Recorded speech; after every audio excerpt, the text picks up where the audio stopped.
Reagan can't run for a third term, and so it's going to fall. That job is going to fall to his vice president, George H.W. Bush. The Democrats had taken the Senate. They had a really good election in 1986, and they've controlled the House straight through. And in 1988, Bush did not look terribly strong. But the Democrats made the terrible political blunder of nominating Michael Dukakis. Bush, who was kind of a boring guy, really, is losing badly with a month out. But Dukakis is a really weak candidate. He makes the terrible mistake of posing in a tank with a helmet on, and he just looks like a big dork. And Bush, as the election approaches, decides to go super negative. He repeatedly smears Dukakis as a liberal, and he runs this ad that most people, or many people anyway, see as race baiting, kind of a fear the scary black man ad. Decide for yourself. Bush and Dukakis on crime. Bush supports the death penalty for first-degree murderers. Dukakis not only opposes the death penalty, he allowed first-degree murderers to have weekend passes from prison. One was Willie Horton, who murdered a boy in a robbery, stabbing him 19 times. Despite a life sentence, Horton received 10 weekend passes from prison. Horton fled, kidnapped a young couple, stabbing the man and repeatedly raping his girlfriend. Weekend prison passes. Dukakis on crime. Or not, the ad worked, and Bush came from behind at the end to beat Michael Dukakis fairly soundly. The first Bush presidency. It was notable for dramatic events in foreign affairs, as we've already covered. The fall of the Berlin Wall, the collapse of the Soviet Union, the end of apartheid in South Africa, and the Tiananmen Square incident in China. Very little got done domestically, and Bush was seen as a boring and unthreatening president. He benefited greatly from the collapse of the Soviet Union, and he also signed a number of arms agreements with the Soviet Union, which was kind of on its way out anyway. Domestically, he was hamstrung by debt. Reagan had run up massive debts for the U.S. government, and there was a real push to spend less. Bush had made the mistake of telling people in the '88 election, "Read my lips, no new taxes," which is going to come back to bite him in 1990 when, in an effort to cut the budget deficit, he signs a tax increase.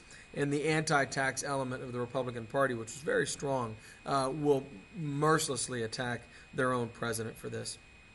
He moves strongly to the right on abortion, and he comes out strongly against affirmative action. When I say strongly to the right, I mean opposing abortion. And he fails to successfully work with the Democrats who control both houses of Congress while he's president. In late 1990, the economy collapses, and will stay bad all the way until 1993. And right or wrong, Bush is blamed. We have a major stock market collapse during this time, and the economy never really picks itself up after that. In foreign policy, Bush finds himself in the strange situation of being in charge of the only superpower left in the world, the United States. So what do? Should we cut the military and reduce the debt and begin to address domestic issues? Or should we maintain our military power and exert that power to protect our economic interest? Bush chooses to do this, maintain our military power and exert it. He calls it the New World Order.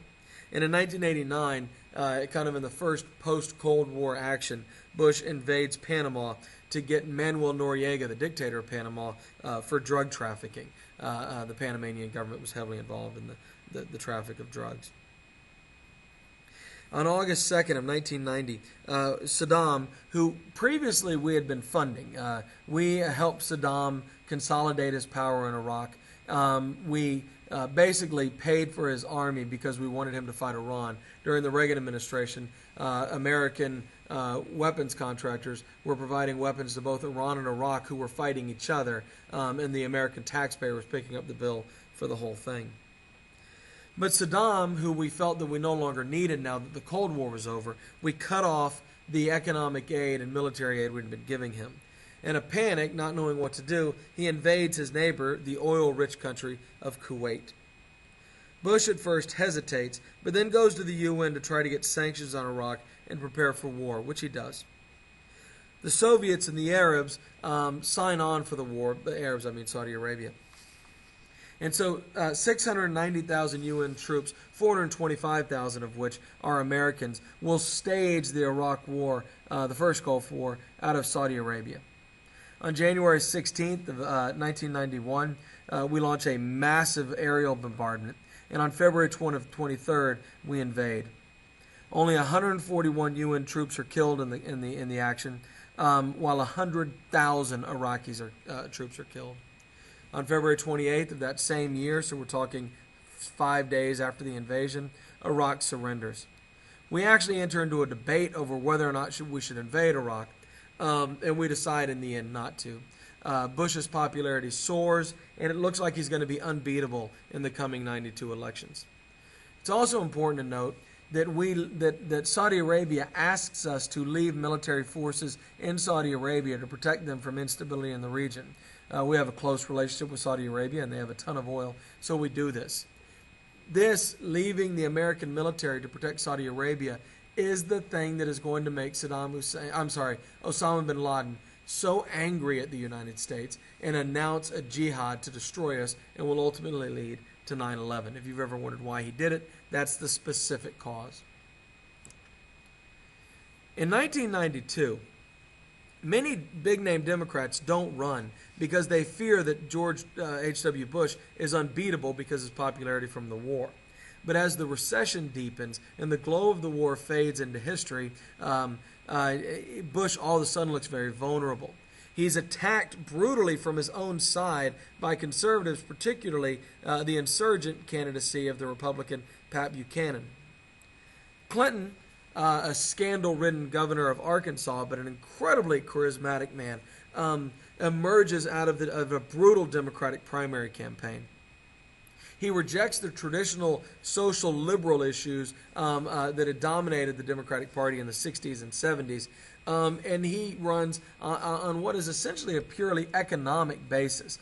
His top advisor, James Carville, will say it's the economy, stupid, and he moves away from civil rights issues in his campaign anyway, and towards talking about how he's going to get the economy back on track.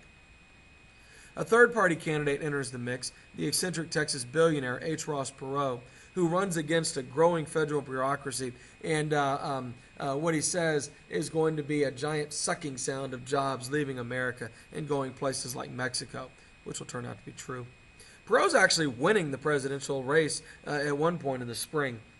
But as the media begins to scrutinize Perot and some of his more bizarre antics throughout the course of his history, his numbers begin to fall off. At one point, he actually drops out of the race altogether, claiming that the CIA is plotting to ruin his daughter's wedding. And then he re-enters later, but by then, he's no longer really taken seriously anymore.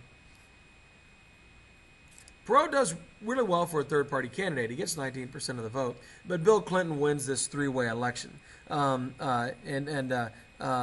become the next president of the United States beginning in January of 1993.